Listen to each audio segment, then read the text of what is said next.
Muy buenos días, queridos televidentes. Gracias por la gentileza de su sintonía. Hoy es necesario hablar de reforma, imprescindible, es imposible que en el contexto actual del tiempo de la República Dominicana no estemos tocando el tema. Pero antes, quiero recordarle que si usted no se inscribe o suscribe a YouTube de Conexión Global RD, no vamos a crecer y necesitamos crecer. Ya logramos pasarle el mínimo que YouTube pide para monetizar, que no hay mucho dinero, pero se monetiza en un estado. Así que por favor, apóyeme ahí para que sigamos creciendo. Yo recordaba el 2012, cuando el presidente Danilo Medina también tuvo que hacer una reforma, que usted no se acuerda posiblemente. Acuérdese que nos aumentaron el ITEVI del 16 al 18. Entonces, yo creo que es bueno preguntarse, ¿vamos a estar nosotros en eso? ¿Vamos nosotros a financiar el desorden administrativo de los gobiernos de la República Dominicana? ¿Vamos nosotros a financiar lo que se roban algunos funcionarios? Porque somos nosotros que lo pagamos al final. Pero el enfoque del día de hoy es hablar de reforma, del discurso del presidente y en ese contexto. Yo estoy muy alegre porque tengo conmigo uno de los comunicadores jóvenes que yo más respeto y admiro, porque ha marcado una línea profesional muy ética y muy completa. Me refiero a Cristian Cabrera. Cristian, bienvenido. Bueno, muchísimas gracias, hermano. Un placer que tú me recibas en este espacio. Este tuyo, lo sabes. Ya casi es habitual, Sí, ya tú eres del staff. Sí, ya casi la nómina y la TCS registraron mi nombre en esta empresa. Sí, era un honor, era un honor. Cristian, ¿por dónde comenzamos? Porque diga usted. es un discurso político, fundamentalmente. Y ya viste que en el 2012 tuvimos también una reforma que afecta. Es muy suave, porque es un 2%, uno no lo siente, pero te lo aplican. Entonces, ¿por dónde comenzamos con el discurso de la reforma? Bueno, El nuevo gobierno de Abinader. Vamos a hacer una cronología, Okay. hallarnos del tiempo, que sea el tiempo que rija. El presidente en su discurso de toma de posesión o toma de juramento, porque en su caso ya está posesionado de por sí, de hecho Sí. llega al Congreso, que es un acto protocolar, entrega la banda para recibirla unos minutos después. Es un acto protocolar que se da cuando hay alguna reelección y se escoge al mismo presidente. El presidente Abinader llega en esas condiciones. 4 años que han tenido luces y sombras, como pasa con todos los gobiernos. Yo no creo que haya un solo gobierno en el mundo que no tenga luces y que no tenga sombras. Lo vemos muy guapito. Yo lo vi como muy Sí, lleno de energía. empoderado. Empoderado, esa es la palabra. Vamos a decir así, sobre todo quizás porque siente el respaldo que hace tan solo algunos meses rondó el 57%, que no es poca cosa, y que incluso fue mucho más, en términos porcentuales al menos, de lo que había obtenido en el torneo anterior. Aunque debemos decir que no fue un crecimiento en votos tan importante porque hubo una abstención notable.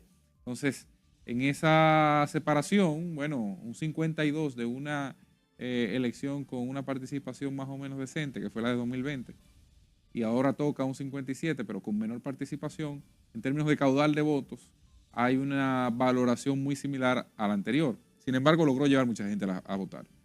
Y analizar los resultados de las elecciones, bueno, ya eso es cosa para mí pasada. Ahora bien, tiene la tarea ya no de seguir enamorando al electorado, que es a su vez la misma población que le toca dirigir, para ganar unas elecciones, sino de tomar las decisiones correctas para obtener una evolución en largo plazo como mandatario. Dígase, que pueda dejar el legado al país que todo jefe de Estado se supone programa antes de llegar a la presidencia incluso. Entonces, en ese contexto, presidente tuvo un discurso muy escueto, bastante reducido en comparación a otros mandatarios en esos días. Yo esperaba 2 horas de discurso. No llegó ni siquiera a la hora, fue No, 50 y tantos minutos, si la memoria no me falla. Entonces, bastante reducido. Creo que también un poco ajustado al tiempo que hoy dictan las redes sociales, donde la norma es más corto, más exitoso. Entonces, ahí, en cuanto a la forma, digamos, me parece que hizo lo apropiado. En cuanto al fondo, yo creo que fue una repetición parcial de lo que estableció el 27 de febrero, que fue su última rendición de cuentas, donde ponía ahí lo que entendieran sus logros. Su última rendición de cuentas del primer periodo. Bueno, y la última hasta ahora. O sea, en la cronología hasta ahora. Sí. Entonces, ahí, evidentemente, los presidentes no hablan de sus debilidades, hablan de sus fortalezas. Hablaba sobre el tema salud, hablaba sobre el tema educación, hablaba sobre el tema construcción y demás, pero poniendo sobre la mesa lo que realmente él entiende le favorece. En esa realidad, pues uno comienza a tomar temas. Yo creo que el presidente tuvo entre las luces el tema macroeconómico, lo he dicho aquí en reiteradas ocasiones, me parece que ha sido atinado en cuanto a la macroeconomía, sobre todo porque no se ha atrevido a dar grandes pasos que puedan afectarla.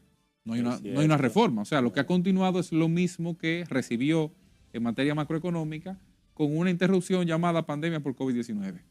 A partir de ahí, pues entonces... Que ya tiene un buen tiempo cursando. Exacto, no, ya no es excusa. Lo digo que tuvo ese momento que no se puede tampoco saltar de la historia, que ahí está, pero ya una vez se retoma la normalidad, pues entonces sigue también la normalidad parcialmente en materia macroeconómica, con la atenuante de la inflación, que fue un tema que trastocó mucho al gobierno y que para mí fue la razón del mayor malestar que pudo tener Luis Abinader en su gestión en ese primer gobierno, porque los precios se dispararon.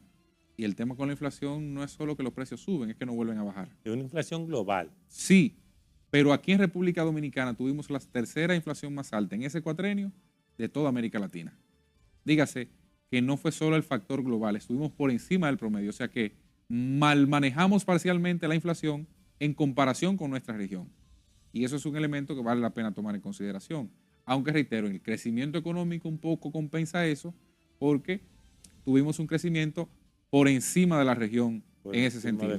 O sea, hay como que medio se atenúa una cosa con la otra. No un gran éxito, pero una cosa permite manejar la otra. El tema de la deuda, que entra en la categoría de macroeconomía, en términos porcentuales tuvo un aumento, un incremento en comparación con 2019, que es el año que todos los grupos económicos, centros de estudio toman como referencia. No el 2020 porque ya era el año de la pandemia y con economía cerrada tú no puedes comparar.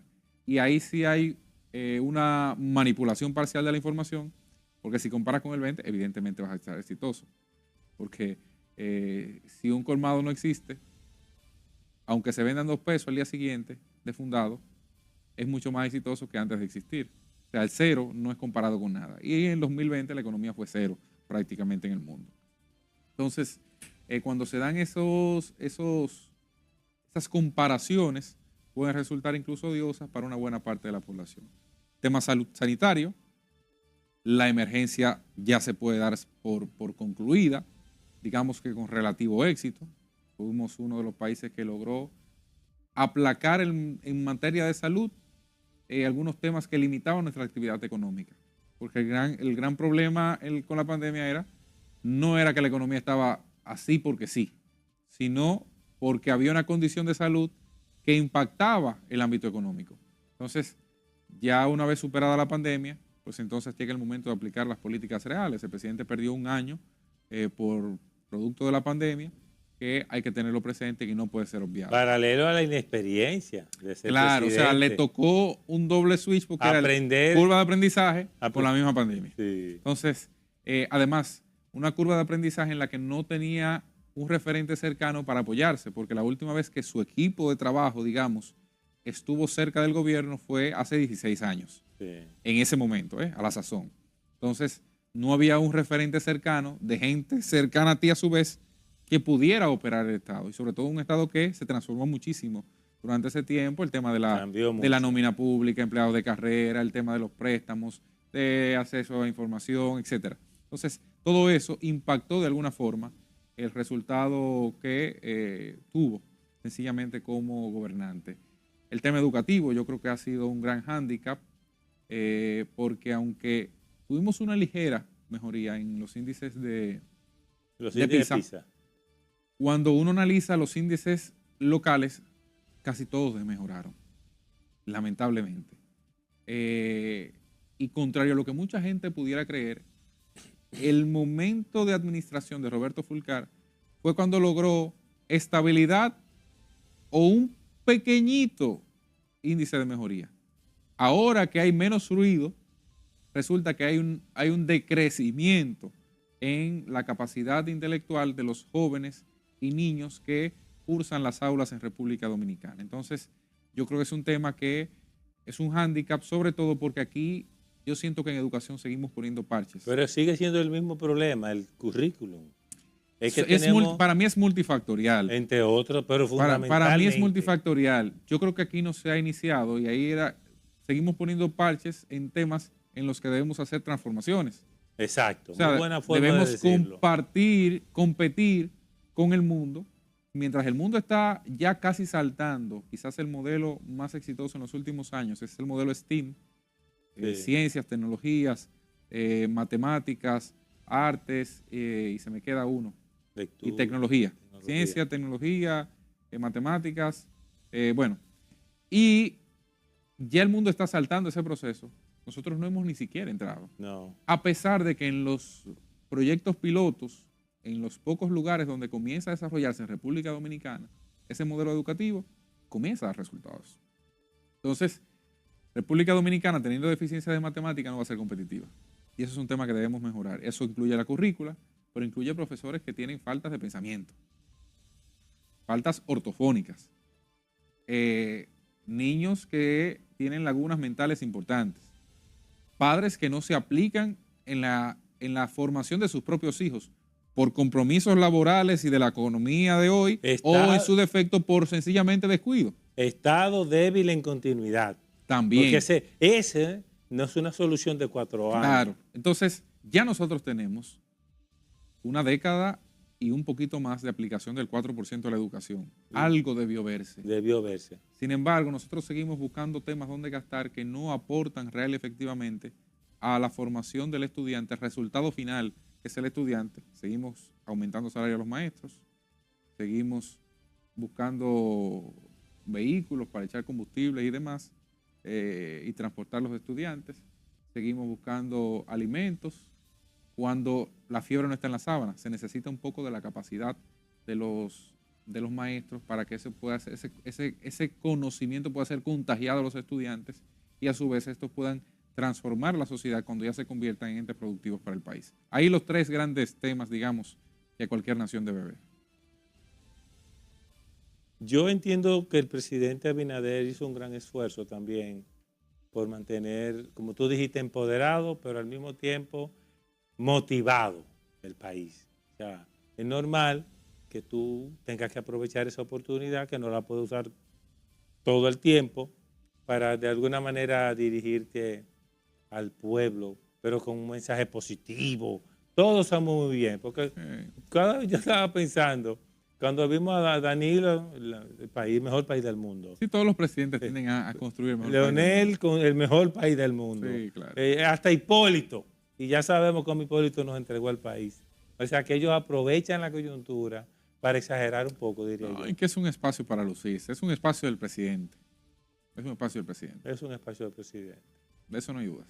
Entonces, ¿qué opinión te merece el tema que está ahora en el tapete? El tema aparte de todo, fundamentalmente, reforma.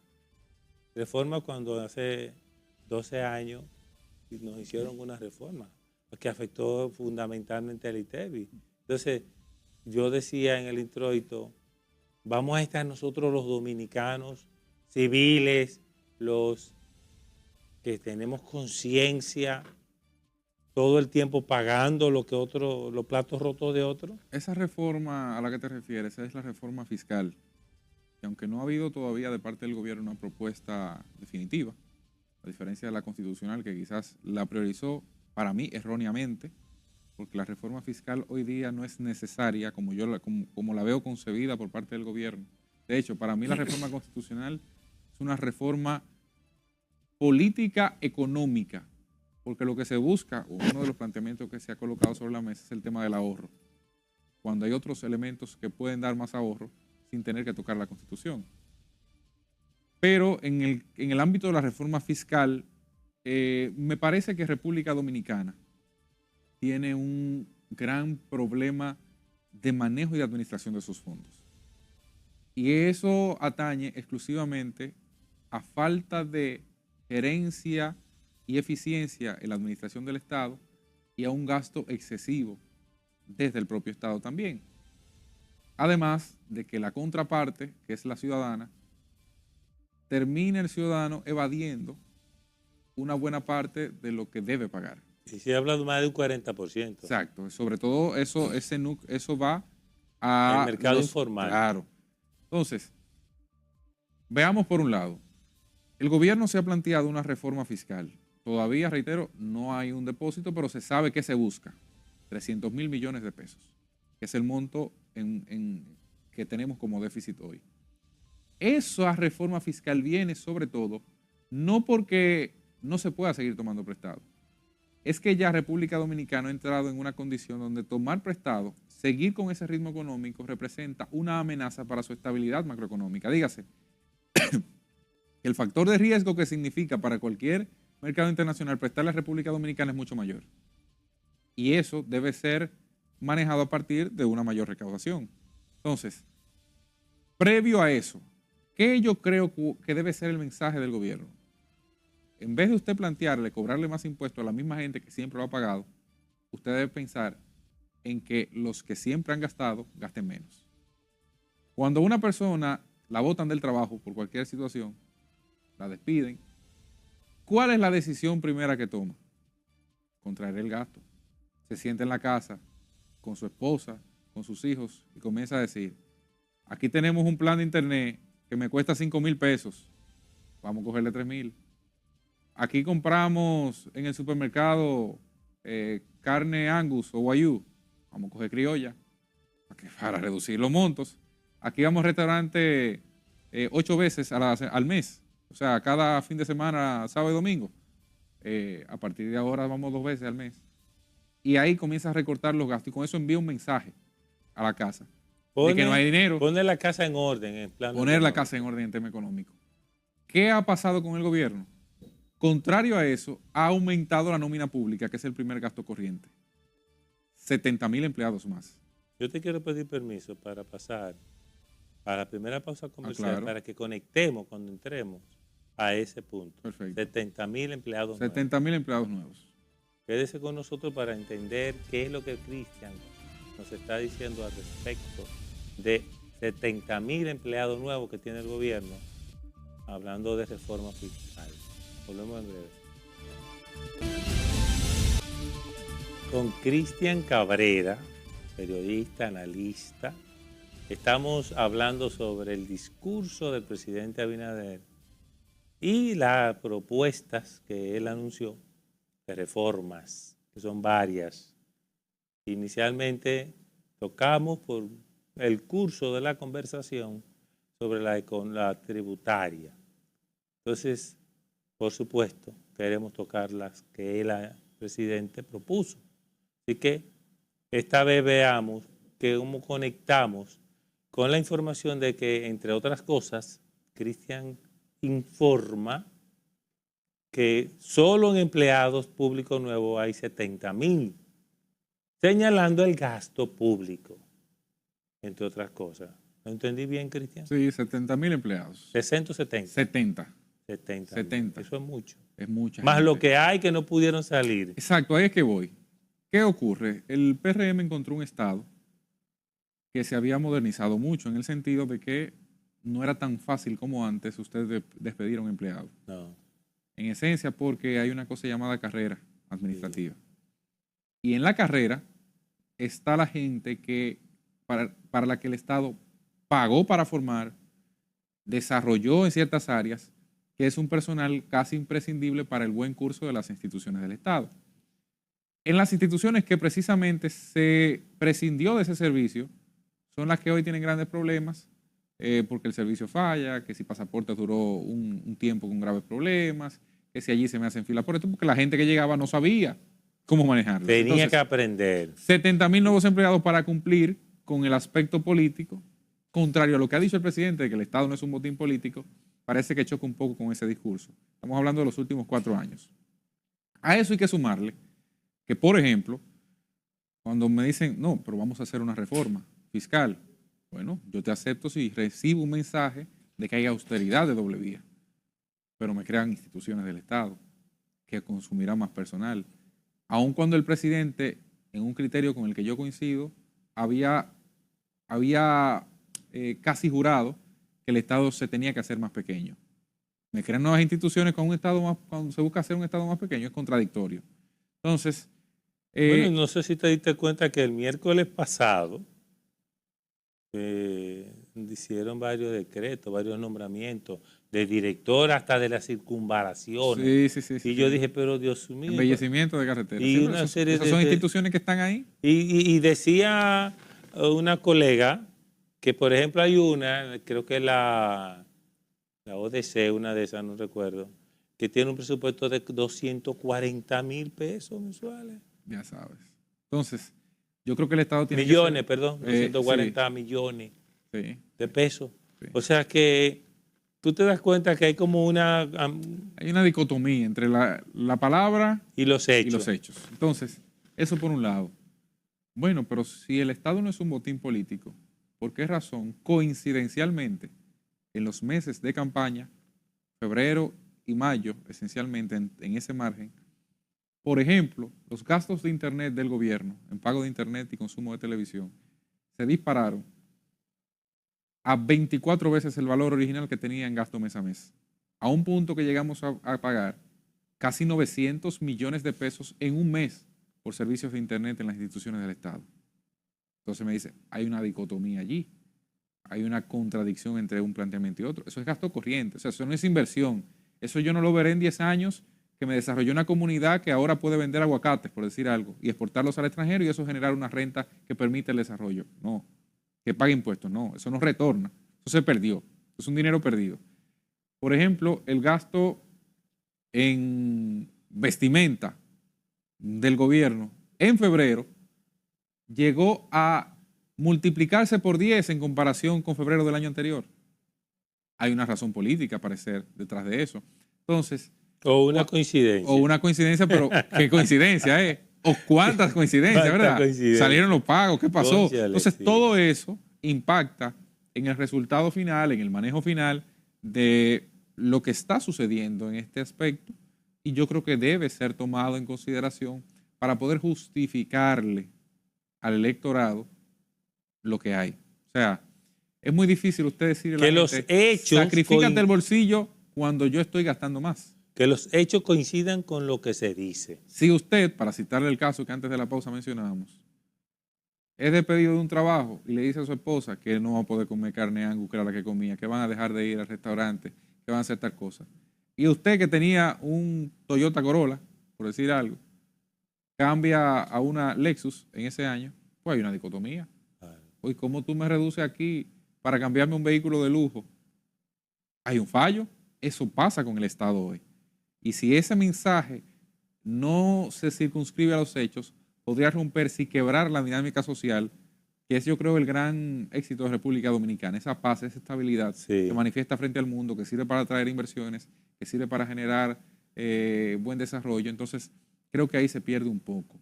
Sin contar con los factores tradicionales. Si nosotros solucionamos el tema eléctrico, por ejemplo, ahí mismo se acaba la necesidad de hacer una reforma fiscal. ¿Usted sabía eso? Porque el déficit pasa a ser un déficit manejable, que ronda el 1.5% del Producto Interno Bruto. Eso es válido. Eso cualquier país lo admite. Pero mientras tanto, tenemos un déficit enorme en las sedes, pero tenemos una cantidad importante de apagones. Y eso la gente, eso irrita a la gente. Incluso a mí me sorprendía que Abinader tuvo muy pocas manifestaciones de protestas durante su primer año de gobierno, su primera gestión de gobierno. Sin embargo, el mismo 16 de agosto horas más tarde de su discurso, en Yaguate se incendiaban gomas por la crisis energética que se está dando, que había gente que tenía 48 horas sin recibir la luz. Entonces, ya fíjense cómo comienza a cambiar un poco, y eso es tradicional en República Dominicana en los segundos periodos. Sí. Ahí que comienzan las diabluras, como dicen. Ahí que comienzan las diabluras. Y la gente entonces a quejarse y a verlo más claro, porque la gente dice, espérate, yo no estoy igual. Porque por más que querramos cubrir lo que no está bien, no está bien. Así. Y estamos hablando de vidas. Hay otros temas de salud, no sé si lo quiere tocar ahora, que es parte de lo que se habla, la seguridad social, la seguridad ciudadana. Vuelven a planificar, por ejemplo, en la seguridad ciudadana. Eso es el tema sanitario, el tema de salud es una reforma ya puesta sobre la mesa, pero que lo que ha faltado es voluntad política. O sea, el Congreso está entre el Congreso lo domina el PRM. No hay una excusa para no aprobar lo que se quiera, lo que se entienda prudente. Entonces, yo creo que ya cualquier cosa que el Congreso necesite ser aprobada es un tema de voluntad. O sea, nadie puede alegar técnicamente que no tiene oposición. Tal cual le pasó al PLD en su momento. Claro. No se puede alegar que no se hizo porque no se podía. Se podía, no se quiso. Entonces, esas son de las cosas que a partir de ahora... Eso es lo que habría que averiguar. Las excusas que se pierden en el camino. Eso es parte cosas que deberían estar avanzadas. Sí, sí. Y por tema político no se han quedado en gavetas. No se les mete el diente, como se dice popularmente. Y el tema de seguridad ciudadana, ¿tú crees que se logre algo más? Bueno, habrá que ver la voluntad que se tenga en el tema, más allá de lo mediático. Hay una nueva funcionaria, una nueva ministra, que es Farida Raful, que habrá que ver. De entrada habrá una modificación próxima a la ley. Tengo la información incluso que el ministerio dejará de ser Interior y Policía, sino que pasará a ser de Seguridad Ciudadana, el Ministerio de Seguridad Ciudadana. Y ahí habrá algunas otras reformas. Habrá que ver qué tan profundas logran ser. Y qué tanto inciden en el cambio. Claro, claro. Porque el tema es el cambio. Claro. ¿Entiendes? Claro. Entonces, sigue siendo un dolor de cabeza. Las cifras del gobierno hablan de que ha habido una reducción, pero la gente no la percibe. Y mientras la gente no perciba esa reducción en los temas delincuenciales, será muy difícil generar un clima en el que la gente se sienta segura. Mientras salga a la calle y le sigan arrebatando el teléfono, va a ser muy complicado. Mientras deje su vehículo parqueado en un lugar y lo encuentre sin un retrovisor, va a ser muy complicado que la gente asuma real y efectivamente una transformación en materia de seguridad. Y también falta de conexión ciudadana. También nosotros somos parte del problema y de la solución. Claro.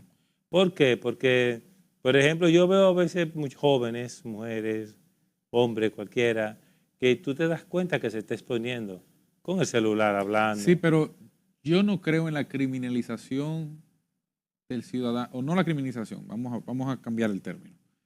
Yo no creo que el descuido del ciudadano, por lo que se denomina hoy como descuido, debería justificar. Sea una justificación. ¿Por qué?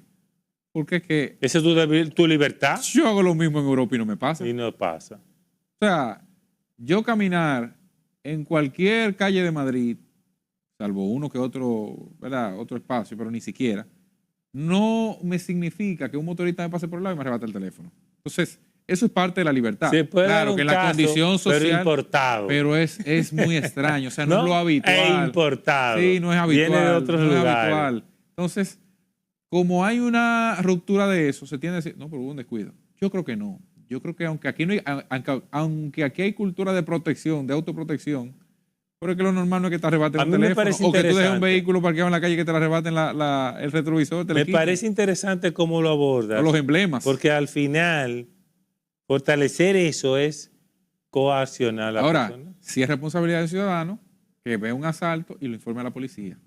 Eso sí es responsabilidad del ciudadano. Pero que el ciudadano esté hablando por teléfono y venga en su pleno derecho. No, eso no. ¿Pero eso dónde no vamos a llegar? No, espérate. Eso es una debilidad del Estado, una debilidad de la autoridad que tiene el monopolio de la garantía de la seguridad del ciudadano. Entonces, eso es un tema. Y el ciudadano puede contribuir, bueno, por motu propio, pensar, pero tampoco meterle un miedo a la ciudadanía que no se pueda mover en su libertad. Posible. Por como tú dices, tú te vas a España, te vas a Italia, y no es que un día nos roben, Claro, y raterismo, pero sí, muy pero poco. los índices son Muy extremadamente poco, y la gente bajos. anda con esa agonía. Y ni hablar de Asia, donde los controles son mucho mayores, sobre todo Asia del Este. O sea, que tú entiendes que lo que falta es control, realmente, y una Aplicar la política. ley, aplicar la ley, aplicar la ley. Yo creo que si se aplica la ley se avanza bastante. Y si se tiene capacidad de eficiencia en estamentos como la policía y el Ministerio Público, se da un salto importante. Y con el tema de asignar, por ejemplo, a Faride, contra quien no tengo nada, pero me pregunto qué sabe de seguridad. Bueno, ella no es especialista, pero yo soy... Ella es inteligente, eso sí. Ella no es especialista, pero yo soy de los que siempre ha dicho que en el Estado, salvo en algunas posiciones, como el tema salud, por un tema que es vital, o sea, es vital e inmediato. O sea, lo primero que contacta es la vida, sí. Que toque es la vida. Me parece que más importante es la gerencia que el conocimiento. Porque incluso cuando yo analizo las principales figuras exitosas desde la administración del Estado, muchas de ellas no han estudiado, no se han preparado para eso. Sin embargo, cuando en la práctica uno lo lleva, han tenido buenos resultados. Entonces, yo creo que no es un tema. Ella es abogada, que es un factor quizás importante para interior y policía, que no solo regula el tema de seguridad ciudadana, sino también se encarga de frontera, de migración, que hay algunos aspectos ahí que ver. Es inteligente, porque es obvio. Entonces yo creo que ella, si se logra rodear de personas que tengan la capacidad técnica para ejercer, a fin de cuentas, no debe ser un problema. Yo pienso igual. Yo no cuestiono el perfil. Yo pienso igual. Yo no cuestiono el perfil. Yo creo que sí. Yo creo que el mismo hecho que sea una mujer es bueno, porque tenemos algo diferente. Pues que vamos a probar a ver qué tal. A mí me importan los resultados. Ojalá quien los logre sea un menor de edad al frente de esa institución. Y que sea una sorpresa. Es ese resultado, a fin de cuentas. Estoy de acuerdo contigo. Hay más posiciones en medio de todo esto que es el nuevo gobierno, y no sé si quieres hacer alguna observación que te haya llamado la atención de alguno. No, en verdad yo creo que falta mucho. Está comenzando por 4 años más. Sí, falta mucho y hay que ver cuál es el resultado, cómo comienza a actuarse. Hay indicios que a mí un poco me preocupan. Siempre me preocupan indistintamente de quién lo ocupe, de quién ocupe las posiciones, porque el ser humano tiene debilidades. Y en esas debilidades que se aprovecha en nombre del bien, supuestamente, para presentar cosas que supuestamente terminarán repercutiendo de forma positiva, pero que no así lo logran. Hitler, cuando comenzó a matar a judíos, lo hacía en nombre del bien. Su planteamiento original era en nombre del bien. La gente lo asumía así, por eso lo validó. Cuando vimos el resultado en la historia, nos damos cuenta que fue no un error, fue una masacre. Entonces, eso se repite muchas veces en la historia. Gente que en nombre del bien dice, no, yo voy a hacer tal cosa, y termina impactando de forma negativa en el resultado. Ahí me detengo en la reforma constitucional, por ejemplo. Yo creo que puede haber una intención sana en el tema de independizar el Ministerio Público. Ahora, yo tengo otra visión de cómo se ha estado manejando la situación. Pero te quiero pedir el segundo permiso para pasar a la segunda pausa. Está bien. Y así ya al final, en el último bloque, no te limitamos, sino que te dejamos que lo termines por completo, diciendo todo lo que quiera decir. Quédese con nosotros y con mi amigo Cristian Cabrera. Volvemos en breve para ya concluir el programa de hoy.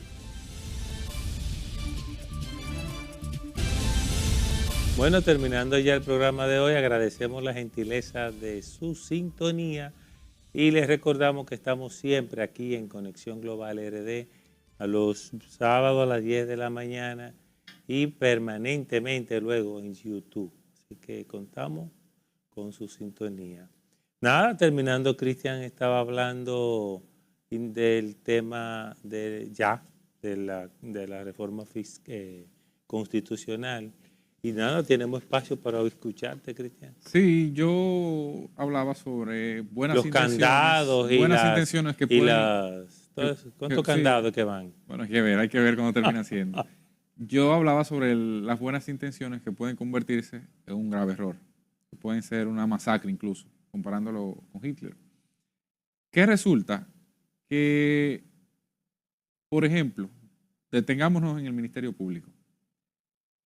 La inamovilidad es buena siempre y cuando tú tengas personas con la capacidad de generar un buen desarrollo, de una buena administración y tengan conciencia política incluso de los pasos que dan.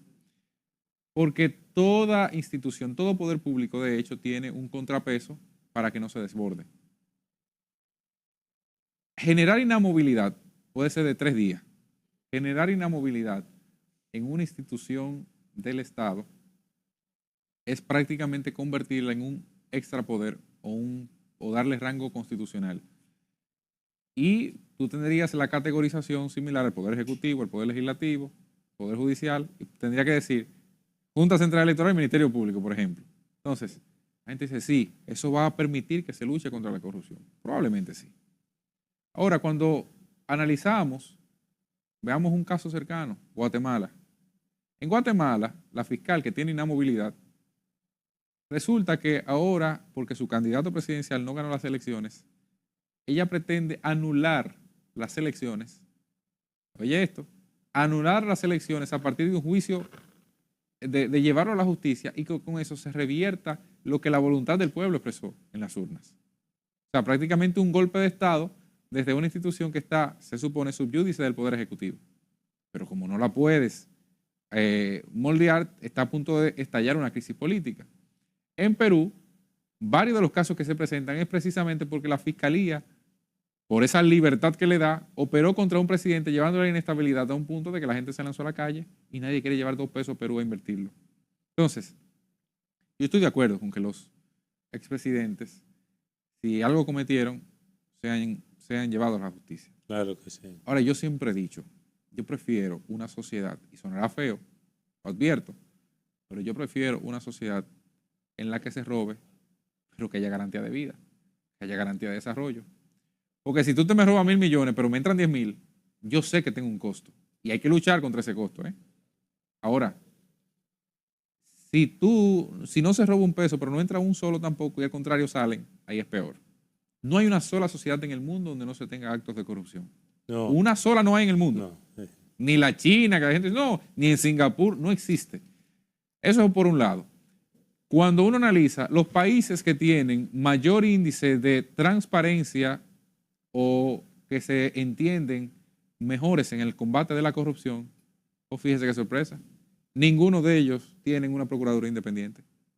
Todos son designados por el Poder Ejecutivo, o por el primer ministro, o por el presidente de la República en los casos que sean repúblicas. Algunos tienen la limitación de que necesitan la aprobación del Senado, de un Consejo de Gobierno, pero eso no es un mayor trauma. Pero fíjense cómo todos pasan por ese filtro. El presidente de la República. Y son los países que más lucha contra la corrupción tienen. En contraposición, los que peor condición está, todos son independientes. Entonces, la razón de la independencia de la Procuraduría, del Ministerio Público, de la Fiscalía, del Fiscal General, como se le llama en algunos países, no está en quién lo designa.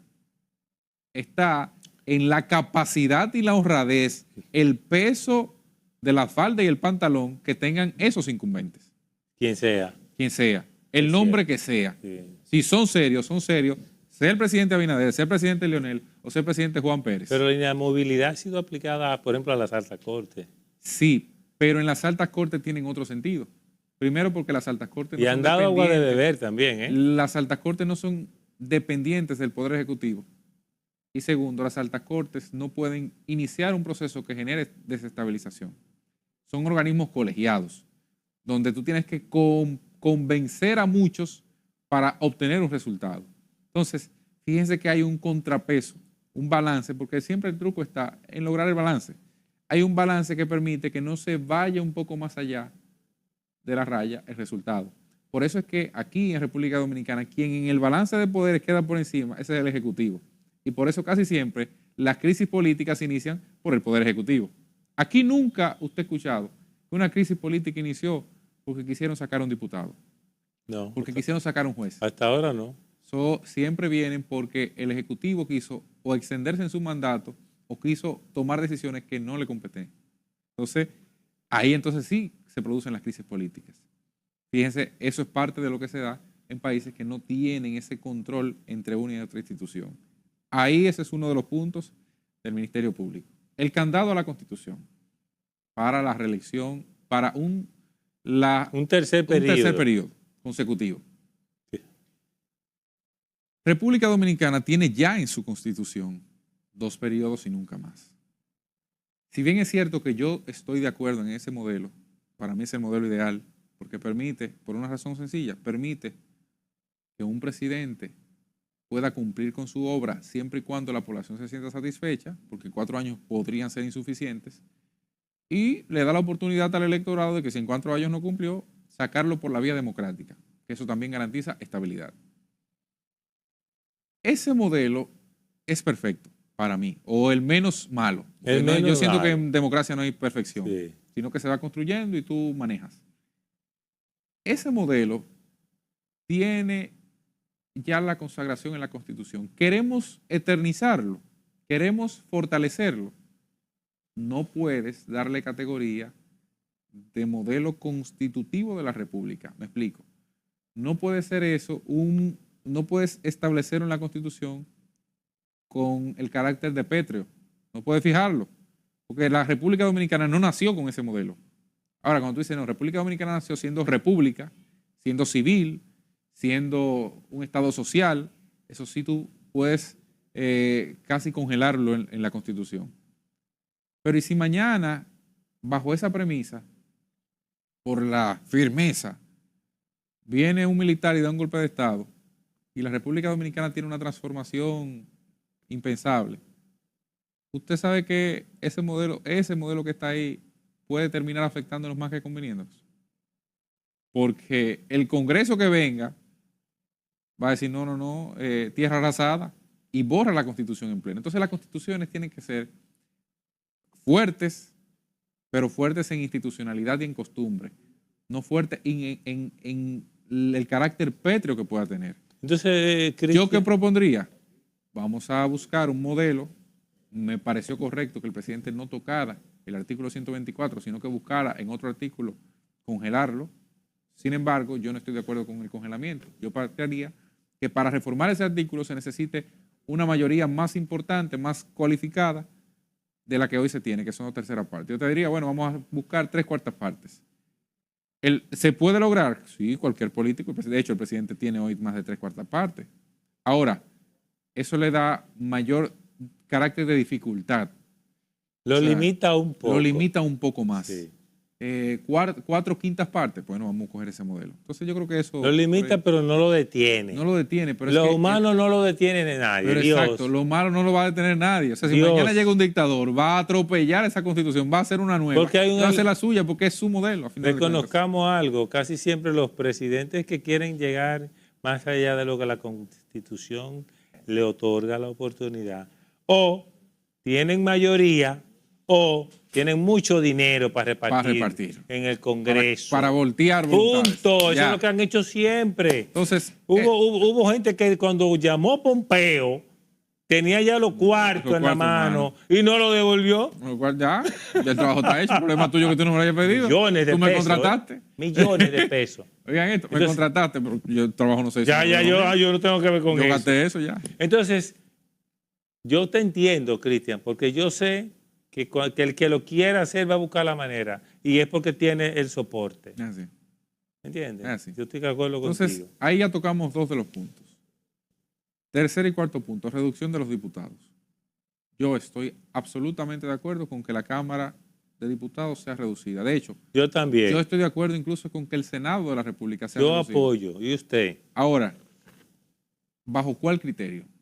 Ahí entra la pregunta. Sí. Para mí esa es la gran pregunta. ¿Cuál es el criterio? ¿Cómo lo vamos a hacer? ¿Cuál es el verdadero propósito? Sí. El propósito es un ahorro económico. Bueno, si el propósito es un ahorro económico, no me generes una crisis de representación, porque hay muchos espacios que deben agotarse previamente para ahorrarte el dinero. O sea, la Cámara tiene por presupuesto casi 7.000 millones de pesos al año. Tú me gastaste más de 10.000 millones de pesos en publicidad, por decir algo, que ese es el rubro del que yo me alimento, porque yo soy comunicador, periodista, yo vendo publicidad también, pero tengo que ser consciente de que no puedo sacrificar una cosa cuando hay otros elementos que están ahí por encima de. ¿Agotamos todo eso? Perfecto, vamos al proceso de reducción. ¿Cuál es el criterio de reducción? Es como que él estaba buscando el camino más fácil, da la impresión. Sí, no, y eso le agrega una dosis de populismo porque es difícil negarse a eso. Sí. Entonces le coloca una vara alta a la oposición, aunque no tenga mayoría, pero para oponerse a ese tema, porque es difícil usted decirle a un diputado, usted no va a volver a este periodo, pues son 190 hoy, mañana habrá 115. Pero hay que hacer algo. Entonces, sí, yo creo que hay que reducir. De la mejor forma ahora, posible. Tienen que dejar claro los criterios para esa reducción. Tenemos también que abocarnos por un modelo de distribución de regiones únicas. En el Senado de la República son 32 provincias, son 32 senadores.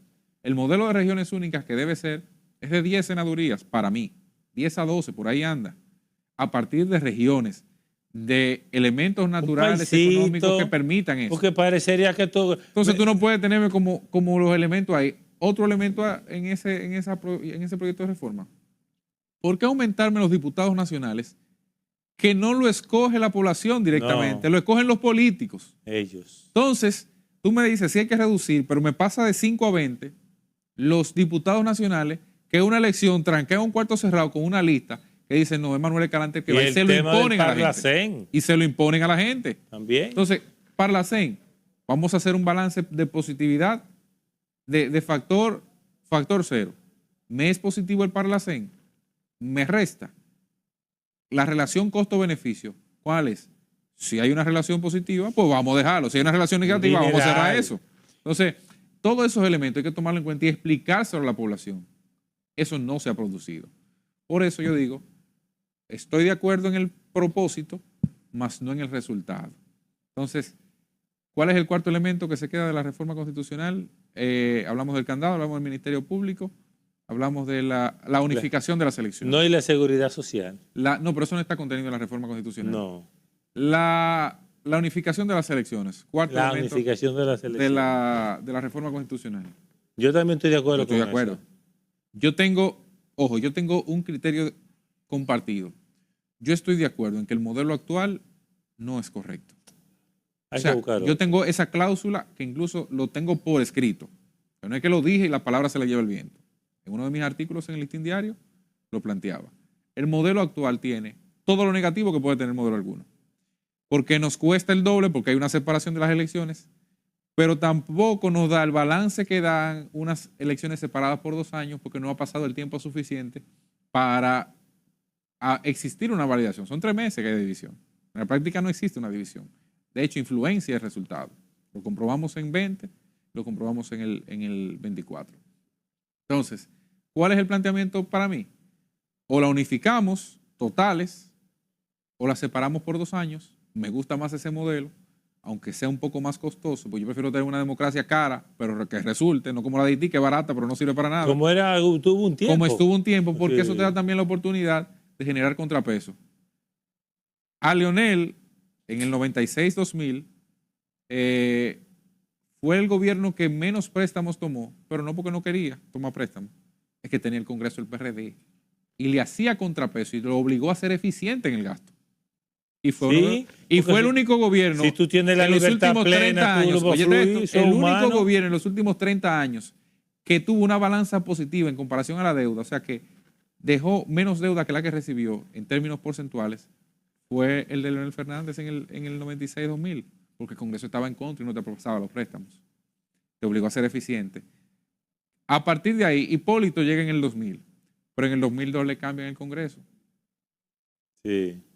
Entonces, ese balance que se daba permitía de alguna forma que si el presidente de la República en 2 años no me brindó resultados, pues yo te castigo con el Congreso y te lo quito.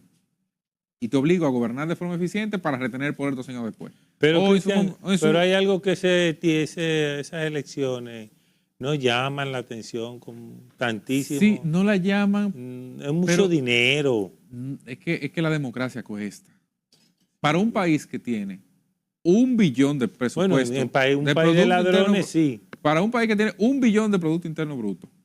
Un billón de Producto Interno Bruto. Gastar 5.000 millones, 3.000 millones en un proceso electoral no debe ser un... Más los que se han robado y se roban, se robarán. Entonces, vamos a analizar bien. Yo lo que quiero en el fondo es que se analicen bien las propuestas, porque de hecho estoy de acuerdo presenté aquí que estoy de acuerdo con una buena parte de ellas, pero no puede jugarse con un tema tan esencial como ese. Lo que pasa es que realmente, Cristian, lo que no nos duele. Y el dinero del país no le duele a nadie, a ninguno. Eso es lo que demostraron hasta ahora.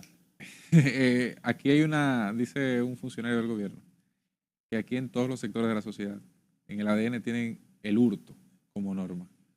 Yo así lo creo. No es que a mí no me duela, es que en muchos casos cuando me toca estar en la posición, yo aplico lo mismo que aplicaron otros. Claro, lo que me conviene. Entonces no existe diferencia. Bueno, señores, nosotros llegamos al final de Conexión Global RD de hoy.